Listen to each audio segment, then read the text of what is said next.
Okay, we are live. We're recording. Fantastic. So I am here with Vadergirl, which, if you don't know that that's a Star Wars reference, then you probably shouldn't even be listening to my podcast to begin with. So with your Facebook page that you run, titled Vadergirl, what would you classify that as? Public figure. Yeah. Hmm. And I do pop culture things. But a lot of But it's revolving around the Star Wars, right? yes, but I try not to only do that. Hmm. You'll see I'll do a lot of different pop culture references and humor.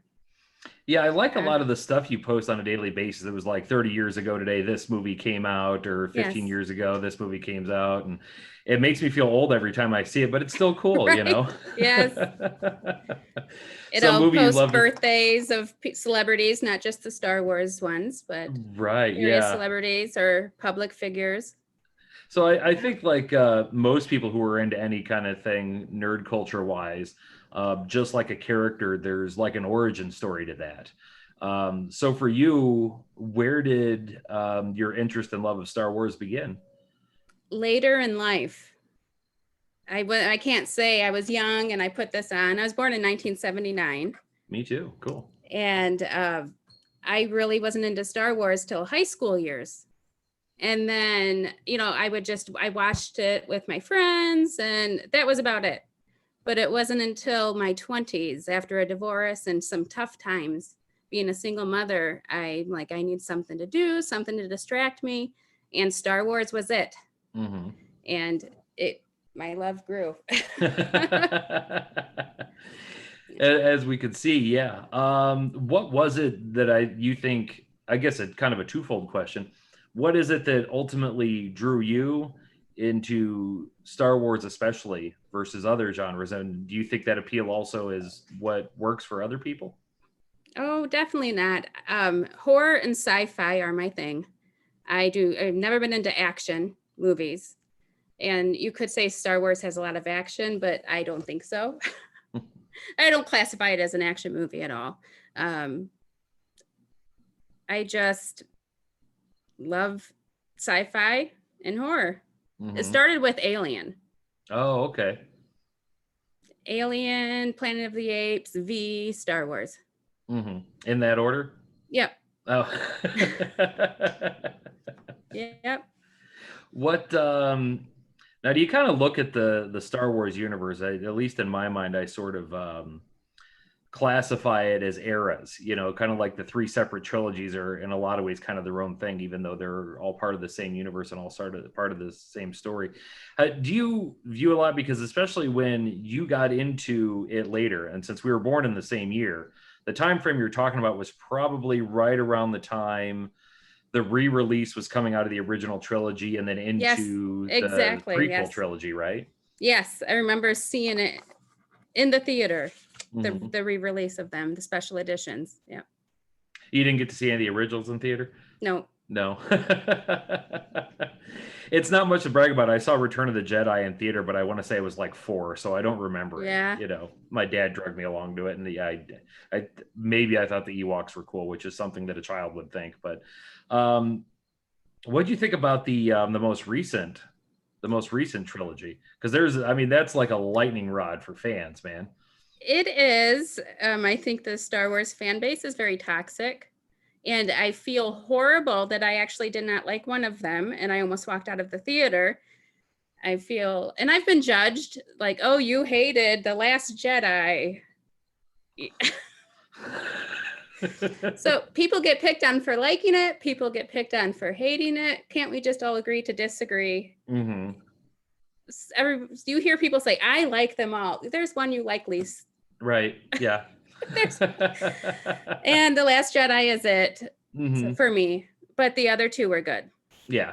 I thought I was exactly the same way. I was like, and I haven't been shy about saying it here anyway. The Last Jedi just left a bad taste in my mouth. I've even tried to go back and watch it a couple times, and maybe it was just me, but the whole storyline in there of Finn, and I forget her name. But anyway, they went Right? off on that. They went off on that side thing to go find that guy who was gonna hack into that stuff. It was like a major like side plot of the entire movie. Ate up half the film, and by the end of it, it was a pointless venture. Yeah. Nothing that they did succeeded in accomplishing anything. You could have edited all that out of the movie and had a 40-minute movie, and the ending would have been the same. It still would have made total sense, and that just drove me absolutely nuts. Yeah, I thought the actors did good Mm-hmm. with what they were given. I don't think any of the abuse that Rose got, that Kelly, Yeah, yeah, that's just so wrong. that's idiotic in every single She sense of the was word. she was very good in that. I Mm-hmm. think she's a good actress. So, Mm-hmm. And I agree 100%. I think it's terrible if you don't like a movie, the actors didn't write it. right. The actors didn't direct it, the actors didn't edit it. And I thought that because, God, didn't it get so bad she like left social media for a while She because fans did. were being so like, why? Like, She did. why would you want to take time out of your day to harass a human being? Yeah. Especially when you're a young actress like that and you're trying to make it up in the world and you're like, oh, we got an audition for Star Wars. Well, yeah, you're going to take it. Of course you're going to take it, and then you go do it, and everybody's so mad about the film that they try to ruin your life over it. That's just insane. I always go back to the premiere and seeing her at the world premiere. She was like a fangirl. She was geeking out. She was more excited than anybody. And then to see what happened to her, it's just so sad. Yeah. Well, and I feel like Star Wars, especially. Do you have any idea as to why that is so much so with Star Wars more than anything else? I have no idea. No idea. Nope. I just always thought they were toxic. I mean, you got made fun of for liking the prequels too before the sequels came out. Mm-hmm. And I've always promoted the Phantom Menace. I am pro Jar Jar all the way. Oh no! Yes. Shut the podcast off. We're just kidding. I didn't like him until I saw my son Mm-hmm. react to him, and then it all made sense. Yeah. So Well, the eras are what make it interesting. Being a kid, I was really, really into the original trilogy. I was iffy on the prequels. I mean, I enjoyed them. There were elements of them I absolutely loved. I could do an entire podcast about how Darth Maul died too soon because you could have milked yeah, that out he of all did. three movies. Um, Just like Phasma died too soon. yes, exactly. But my son, who grew up with the prequel trilogy the way I did the original trilogy, to him that was like great. Like that was really, really good. Those were great movies. And as he's grown up and now he looks back on life and looks back Mhm. on those as being a great childhood memory, and then he thinks the new ones are trash. And I'm like, it's just a perpetual cycle apparently. If they wait another 10 years and made another trilogy, all the people who are kids now who grew up with this new trilogy would think the new one is crap. you know um I always wonder, it'd be interesting to get your thoughts on this. I always wonder how much nostalgia plays into that. You know what I mean? How much, whenever a new Star Wars movie comes out, you're sort of like, you bring your own beliefs and thoughts and childhood Oh, memories for into sure. what you think Star Wars is going to be. And then when it doesn't fulfill those expectations, you're just angry. And if you don't have any expectations, you like the movie. I'm going to bring my brother into this. Mm-hmm. I wouldn't call my brother a Star Wars fan.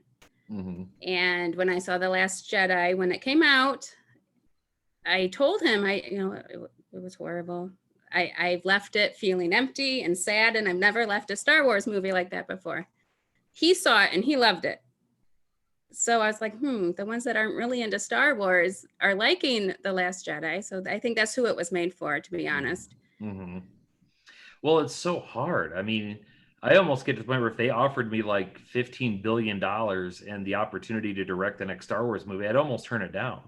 Because Oh, there's yeah. no way you're going to make people happy. Like, no way whatsoever. How you can ever possible to fulfill millions of people's separate expectations. Oh, geez.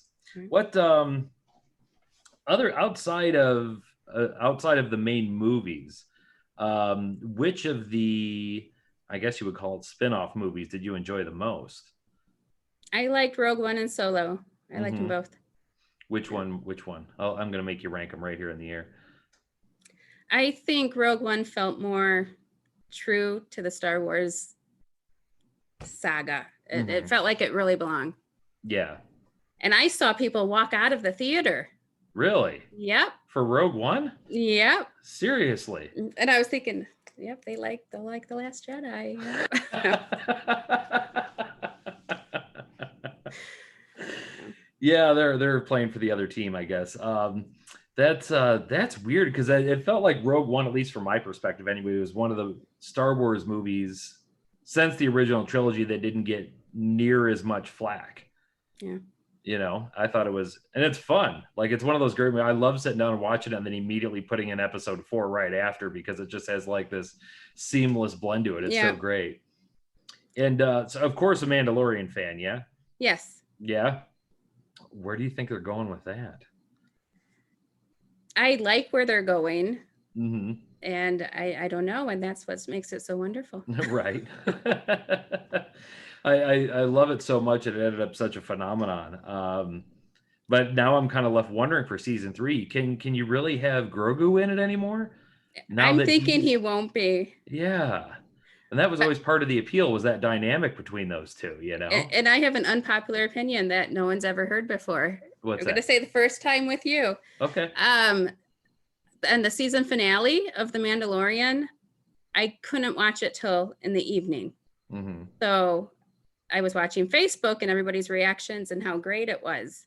So I was expecting it to be amazing. Like, my expectations were set too high that I didn't like it. Yeah.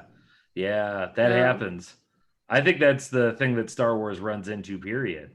And there's actually, gosh, I'm trying to remember. Problem is, I'm not a smart enough person to remember these kinds of things. I was listening to a podcast not that long ago on there. I think there was a psychologist on who was talking about that. And he was talking about there's sort of like a scientific principle that if your expectations are something, like if somebody tells you, you go to this restaurant, they have the best cheeseburger you will ever eat in your life. Yeah. It will not be the best cheeseburger you've ever eaten in your life, purely because they've told you that. Like, right. And I feel like that all the time with that. What did you think about the Luke Skywalker cameo there? That's the part that I was disappointed in. I was expecting something really big to happen, and so that surprise wasn't left for me, which is my fault. I could have watched it earlier, but yeah, it felt a little. I don't even know what word I would put towards it. It just sort of felt like, can we have a Star Wars story that doesn't go to the Skywalker well constantly? Like, that's kind of the way I felt. I think we will, though. Yeah. There's more coming. Mm-hmm. Yeah. I'm excited for the Ahsoka Tano show. Like, really big. Were you a Clone Wars fan? No. No. People are going to unfollow me. I've never seen any of the cartoons. Oh. I'll tell you this much, because the interesting thing is I got into watching it when it first came on, primarily because my son wanted to watch it, who at the time I want to say was like 5 or 6. So to him, he was like, and I'm like, yeah, at least I'm not watching, Doc McStuffins again. Fine. And it wasn't until, and I have not seen every episode. I have not seen every season. To anyone who's a Star Wars fan, or everybody who's even remotely a Star Wars fan, I will definitely say go to Disney Plus and watch the last season of the Clone Wars, because at that point in time, it got really dark and got a lot more serious. And it really, you have events that are going on the same time that events are happening in episode 3. It's sort of like, I like it. I like the dark. Yes. And I'm looking forward to Acolyte. Yes, me too. And there's a great fight scene in there between Ahsoka and Darth Maul. Okay. And the way they shot it, I will tell anybody. And I thought, like, I originally put it on like, okay, I suppose I'll watch this. And then it was like 2 a.m. and I was like binging the heck out of it. So I tell anybody, go do it. I will watch them. I will. Good. I'm going to hold you to it. I'll get back to you in like 3 hours after the podcast is over. Did you do it yet? Right. No, I'm not like that. So you said that it started for you, moving outside of the Star Wars realm now. It started with Alien. Yes. What do you remember at all when you first saw that, and what kind of the initial reaction appeal was? I was 8 and I watched it like this. But it started something. I just loved horror after that. Mm-hmm. Yeah. Well, I always felt like, and I don't know if you thought this, but the Alien movies were always kind of interesting because it felt like the first one was a suspense movie. The second one was a little bit more on the action side. The third one was more suspense, and the fourth one was more on the That's action side again. that's some sign language for you. They were so variety, so much. I like the ones that most people don't. Alien 3 is one of my favorites. And Alien Resurrection. Those are my two favorites. That one's my wife's favorite, the fourth one. Yeah. She has good taste. Yeah. Mine was the second one, just because, anytime I can get to see Kyle Reese shoot at things, I'm like, okay, let's do it. So what else? What other was it you said? I know you said Alien. You said V. Planet of the Apes. Planet of the Apes. I would like the Tim Burton one or the originals? The originals.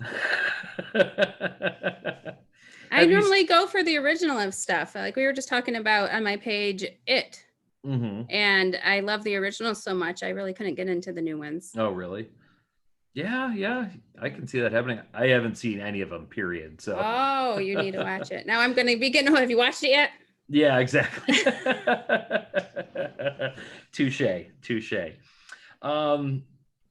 Gosh. Yeah, I could see it. Have you seen the recent run of Planet of the Apes movies? Yes. I was disappointed that the humans talked. That's all I remember. I watched it about twice. Did you like them? How'd you think? Because they kind of didn't exactly try to do a redo. They just sort of redid the entire thing. Yeah. Okay. All right. What else? V. The original. I still have to watch the remake. I have not seen that one yet. That's on my to-do list. That's been a few years, hasn't it? Oh, yeah. Yeah. Oh, gosh. I'm trying to remember how long it is. Because I feel bad. I've never seen the original. I started watching the new one. I think I got about halfway through and just kind of, wasn't enough to hold interest. Okay. And what about Doctor Who? Doctor Who, yes. How many seasons now? Oh, a lot. John Barrowman is my favorite person to interpret for. Oh, okay. Because he's so animated.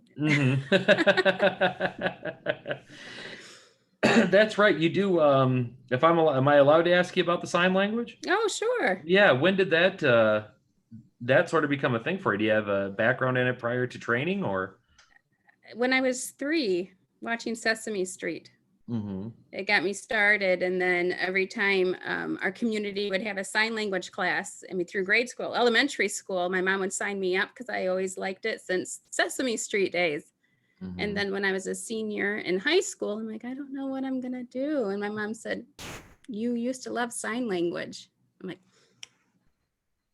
and so I went to college, got my degree in sign language. And primarily, what do you do that for? Is it kind of a work for hire? People ask you to, or freelance? Yep, I do video relay, which is it looks just like this. I have a headset on, and the deaf person would be like you that I see, and the hearing person would be on my headset. So it's like Skype, and I just interpret the phone call. Oh, okay, that's interesting. Calls come in every 7 seconds. It's busy. Oh my god, it's very busy. So you just kind of basically sit there like an operator and boom, boom, boom, boom, boom. Video relay interpreting. Yeah. Do you use the same background? It's good to contrast your skin color with clothes. So okay. I'm always, I'm very pale, so I always wear black, and a plain black background. Oh, I'd use the same one you got now. I can't. It's too busy.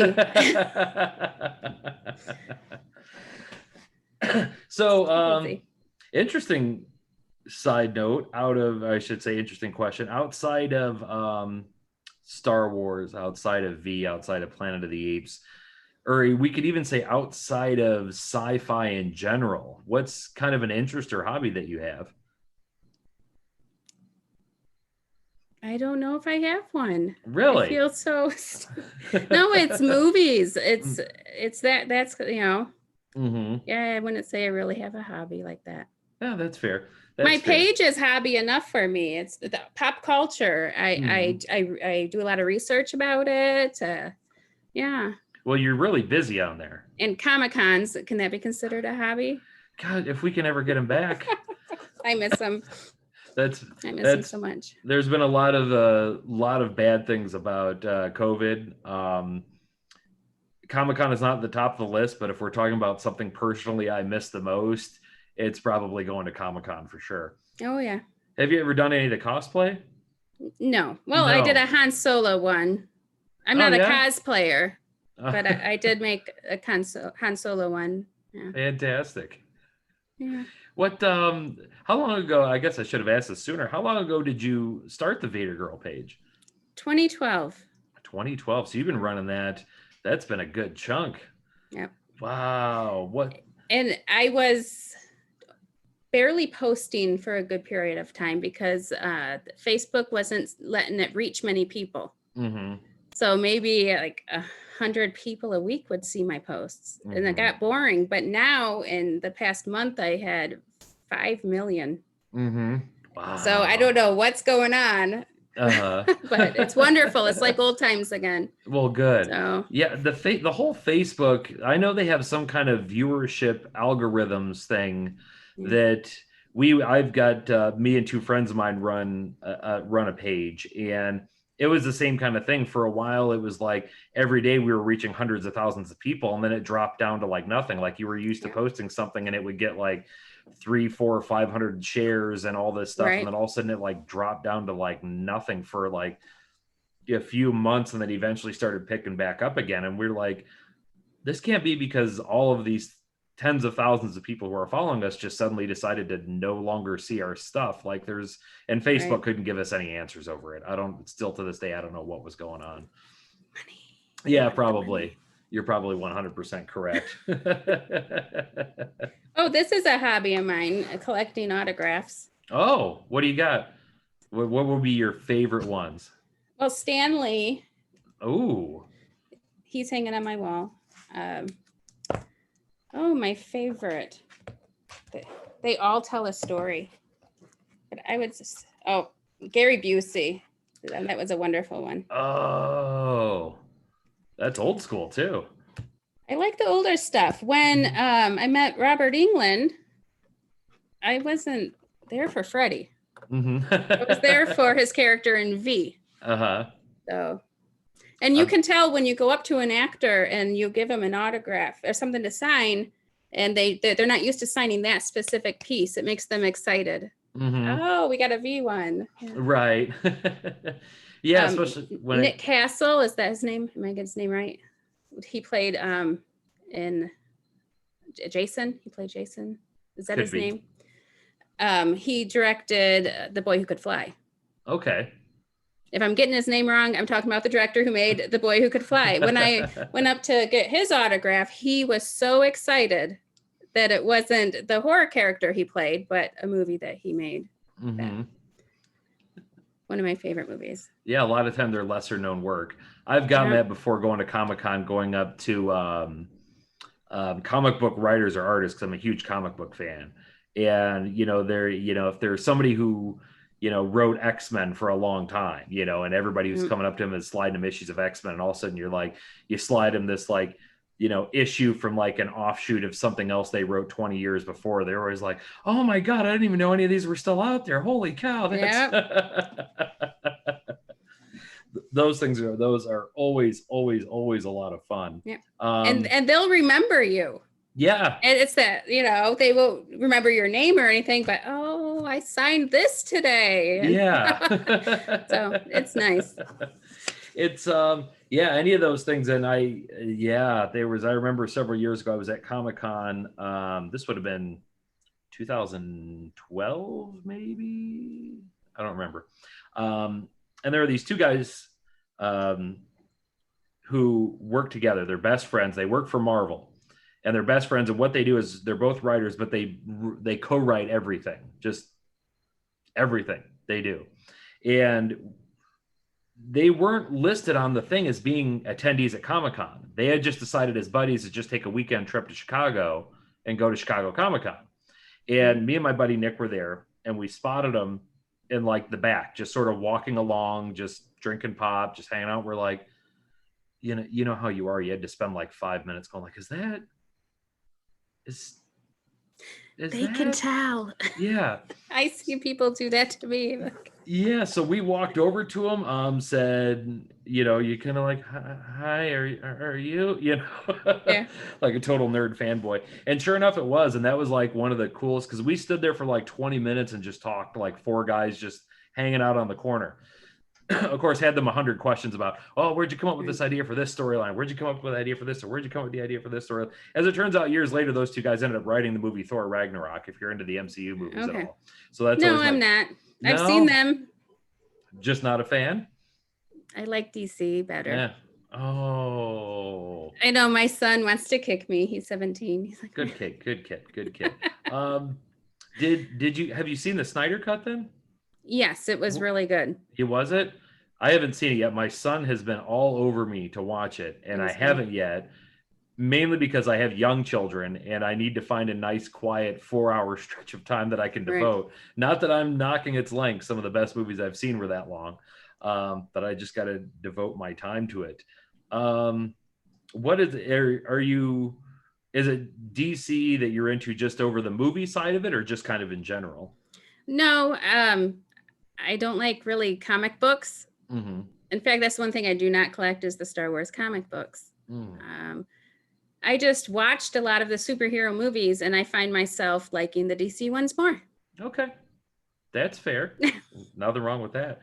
I'm not gonna bash on you for being a fan who likes different things than my fan. It's just like we talked about at the top of the podcast. Is there anything Star Wars universe wise that you would like to see them do that they haven't yet in terms of a show or a series or That's a very good question. And my answer would be more of the dark side, but we're finally going to get that with the Acolyte. And I don't think enough people are talking about it.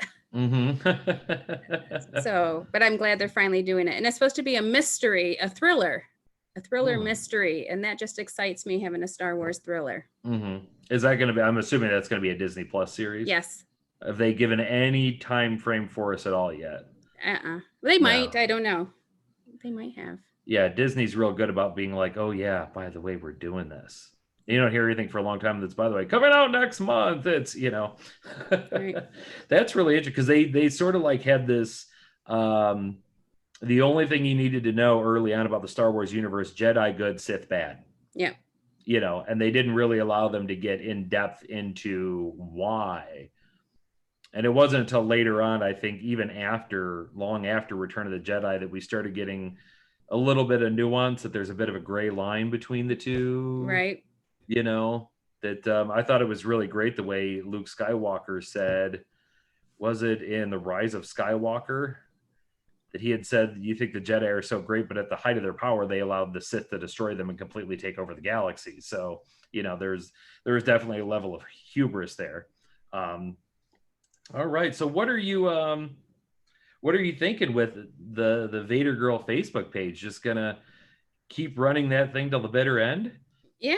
I've actually just started TikTok. Mm-hmm. And I posted like 8 videos within 2 days. And so I'm going to try to do that. Also. I haven't got into the TikTok trend yet, but is that getting pretty positive feedback off of that? I gained a lot of followers really quick of videos that I've taken of cosplayers. One in particular, she made a quick change outfit. And she just started taking off her clothes at Star Wars Celebration, and I videotaped her. She was doing this for me.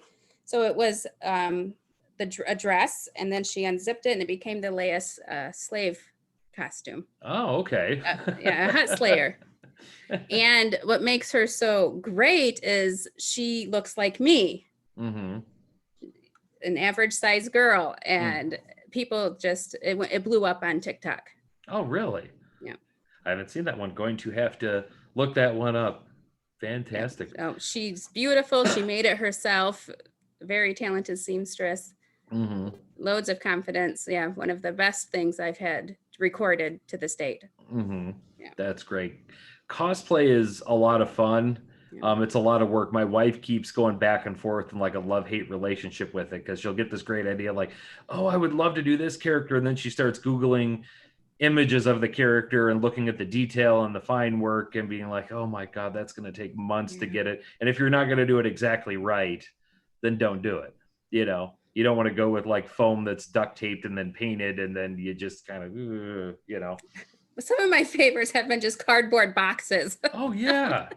Oh, Tell yeah. her just do it. Yeah. Are you into Game of Thrones at all? Yes, except for the last season. Everybody says that. Yeah.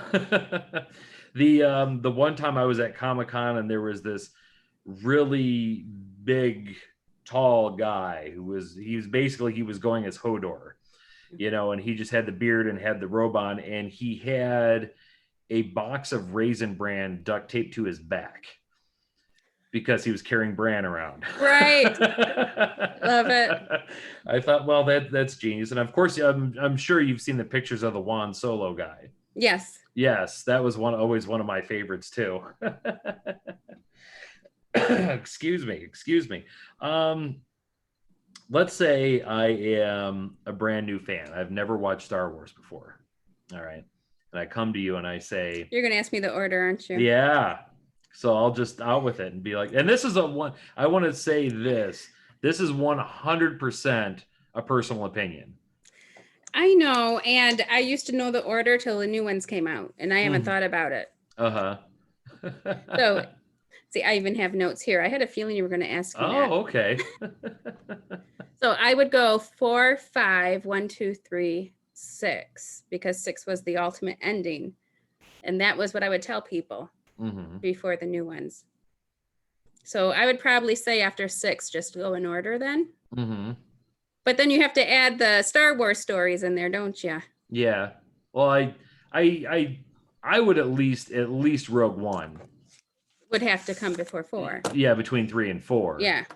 And Solo's if you got it's time. right before that. Right. Exactly right before it. Yeah. I had never heard that.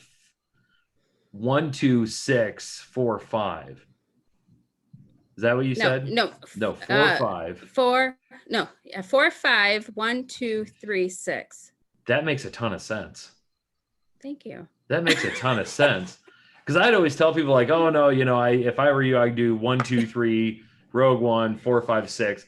But if you're watching, because that was interesting, because years ago I was dating a girl when the prequels were coming out, and it was in between 2 and 3. Like the third one hadn't come out yet, and she had never seen Star Wars, and so we watched Episode 4, Episode 5.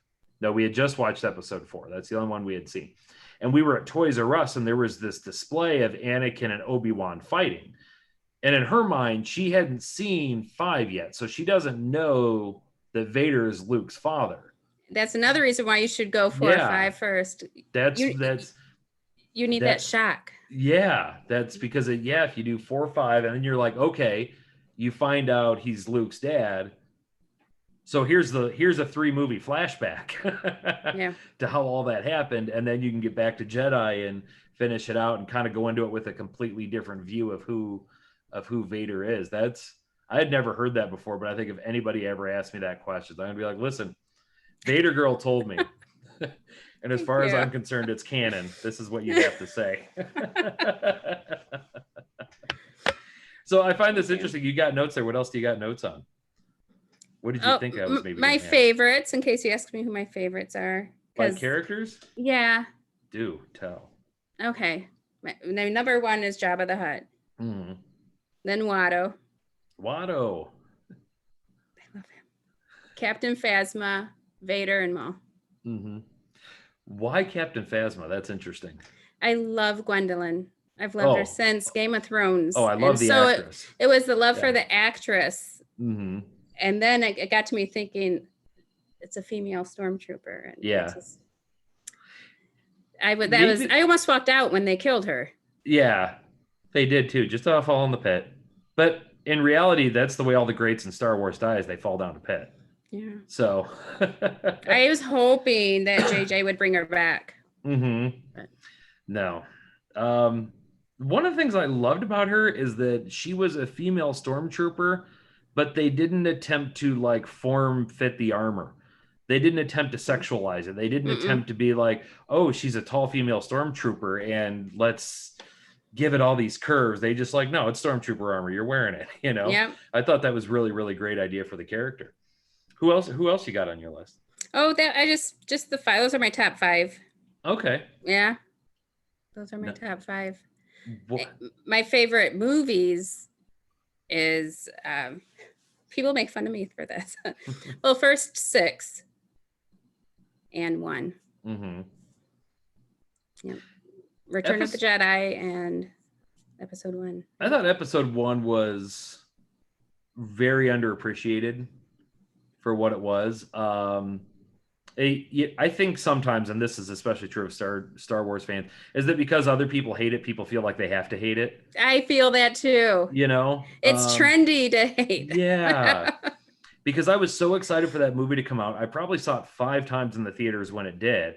So for me to sit here, how many years later, be like, oh, that movie sucks. Like, I'm not going to do that. It was a decent movie. It introduced a whole new era to Star Wars. Qui-Gon was great. They could make a 9-hour movie of Darth Maul fighting and I would watch it intently without taking a bathroom break. Yeah. My least favorite is Mace Windu. He was kind of an odd duck, wasn't he? Yeah. And I love Samuel L. Jackson. Yeah. I love him. So it's not with the actor, it's just right.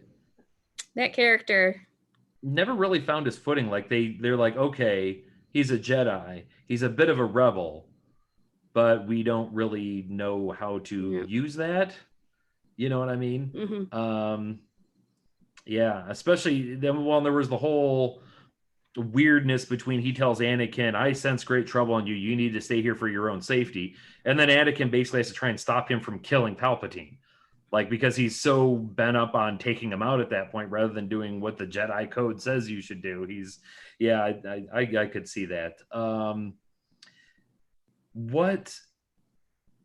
Wow, I'm sorry. Ever since you said it, I'm a little off on the Jar Jar thing.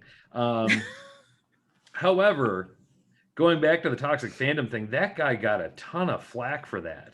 I met Ahmed Best, and it was amazing. When I went to only one Star Wars celebration. Mm-hmm. Oh, there he is. Yeah. For those of you who are going to be watching this on YouTube, you can see the nice, gigantic, huge autograph picture. Okay. That is great. When I went to Star Wars Celebration, the very first thing I purchased was Jar Jar. Oh, is he here? Oh. There's Jar Jar. The very first thing I purchased. I think I made a really great anti-Jar Jar meme sometime. I probably shouldn't send it to you, but I'll lay off the guy. He gets enough flack in the Star Wars universe as it is anyway. On my page, I post both perspectives. Mm-hmm. Yeah. For example, with The Last Jedi, I post my opinion that it wasn't the best, and then I post the ones that really liked it. Mm-hmm. Memes about great movie, and I get flack for both. Oh yeah. Yeah. Well, I'm leaving this page. I post both perspectives. Right. I try to honor everybody. Right. I always laugh at that though, that I'm leaving this page. Yeah. Bye. Yeah. See ya. Okay. You clicked on me to begin with, so I'm not beholden to you in any way, shape, or form. That's really good. Well, we're just about getting to the end of our time here. You got anything you want to say on the way out? Oh, no. May the force be with you. Hey, there we go. This is a reason why you need to be watching the podcast on YouTube, because we just got some awesome sign language for that I had never ever seen before. Would you mind doing that again? I want me to put you on the spot. Force be with you. That's cool. I like that. I'm going to start doing that randomly to people. Jedi. Is there one for Sith? I don't know. It's not just like a middle finger. No. Well, and sometimes when I'm on stage and I don't know the sign, I do something that the character they're really related to, like for Spider-Man. That's how I sign Spider-Man when I'm on stage. Mm-hmm. For Wonder Woman. Because of her bands. Yeah. Yeah. That is unique. I hadn't thought about that because there's got to be a lot of things, especially when you're doing like very, very specific niche things that there aren't signs for, Yeah. right? Yeah. So if we're in, doing sign language for like one of the Star Wars movies, you'd probably come across like how would you even begin to do Wadu or Jar Jar or Oh, you just finger spell it. Spell it with your oh fingers. Yeah. Yoda uh is do you do you. it smaller if it's Grogu? Do you just like little? I've Yeah. never had to interpret Grogu yet. No. I'd Okay. probably go Baby Oh, Yoda. Yes, I said it. there you go. Baby Yoda. Baby Yoda. I have to forcibly make myself call him Grogu and not Baby Yoda because to me he's just Baby Yoda. Yeah. But okay, well, hey, I want to thank you so much for taking time out of your day to come on the show. Um, don't be surprised if one day I pop in your email box again and say, "Hey, you got to come back." We'll, Okay. yeah, maybe next time. Yeah, when Acolyte comes out or something after the first season is out, Yeah.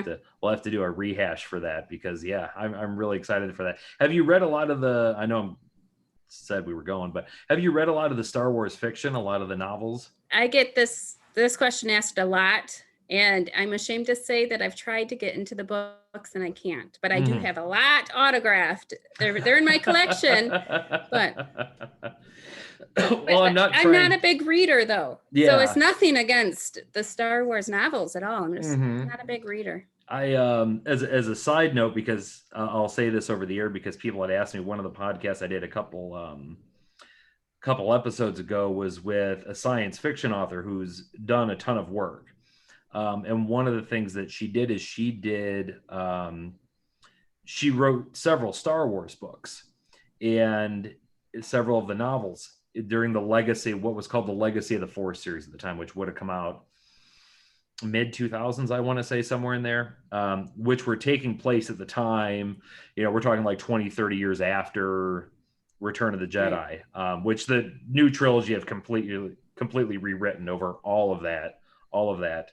Um, she ended up very, very angry for the way Lucas Incorporated treated her, not George Lucas specifically, and the way they disregarded a lot of the stuff that she wrote and just sort of, even though she wrote these books, spent years working on these books, I think she wrote 3 altogether, that they were just sort of balled up and thrown in the trash by their editing department after they had already been Yeah. published, storyline wise, because of everything they did afterwards that just erased everything that she had did. That when I asked her to come on the podcast, one of the pre-discussions we had prior to that was that she was not going to come on to talk about Star Wars because she gets hounded by it so often by fans. Yeah. Well, what did you think about this? Specifically, what it was is one of the main characters that she was going to be dealing with was Boba Fett. And at the time, Lucas Group, I don't mean George Lucas, had told her, we have zero background on what specifically the Mandalorians are, what their culture is, any of that. So she was given free reign to write the entire culture of Right. Mandalorians, their structure, their history, everything. And over the course of 3 books, wrote all this out. And it all had to do with Jana Solo, who was, Han and Leia's daughter, who had to go with Boba Fett and train to fight as a Mandalorian because she was going to have to take her brother down who had gone Sith, but they were twins. They had been raised together.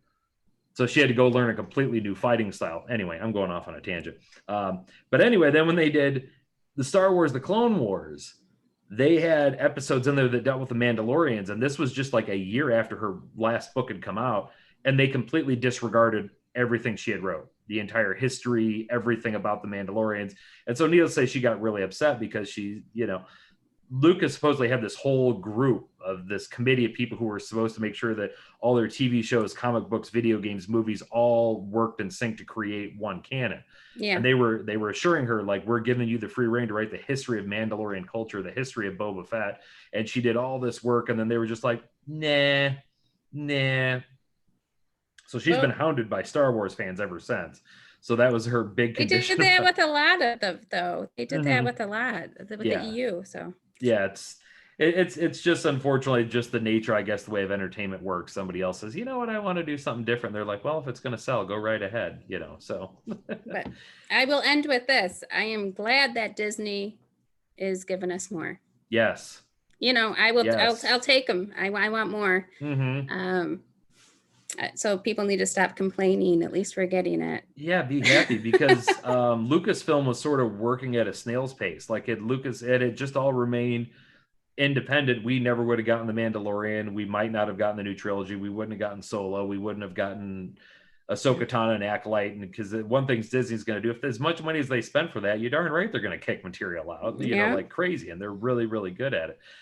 100% agree. I could not agree more. That I can't wait to go to Disney in February. I'm gonna see the Star Wars stuff for the first time ever.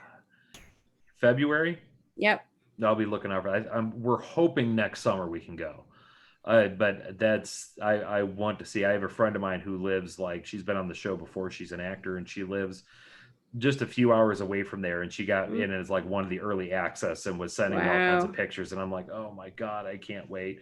We're waiting just a little bit longer because my youngest is 5, and we're like, once he's 6 he'll begin to understand and appreciate it a little bit more than he will now. So I'm going to be looking for you to post pictures of that. Mine's 3, my youngest, and he's the only one that's showing interest in Star Wars. Oh yeah, you did post about that like a week or so ago, didn't you? Yeah. Aren't kids weird like that? Yeah. But it's lovely, except he keeps trying to play with my stuff. Yeah, you're going to have to deal with that. I've had this guy on my desk, which I've had to pull out of the fingers of a 5-year-old multiple times. Oh, yeah. Because anytime my back's turned, he's like, oh, he's not watching. I can go grab that guy. So, well, all right. Well, thank you so much again for coming on the podcast. I'm going to look forward to, hey, maybe I'll even reach out to you in February if you're willing after you get back from checking it all out, so you can give us the firsthand report. For sure. What's it officially called? I know it. I know it. It's like Galaxy Edge. Galaxy's Edge? Right. Galaxy's Edge. Yeah. You're a Vadergirl. I'm going to agree with you. That's fine. I think that's what it's called. We're going to go with it. All right. Well, I'm going to end it here. Once again, Vadergirl, and you can find her on Facebook, now TikTok, Instagram. You doing YouTube, the Twitter? And Twitter, I try. I'm the same. It's not my favorite. Me neither. Twitter is more of a personal life thing. Mm-hmm. Like, I went to the grocery store today. One like from your son. Hope you got pop. All right. All right. Well, you have a good one. And yeah, we'll talk to you again in the future. Okay. Thank you. All right, thank you. Bye-bye. Bye.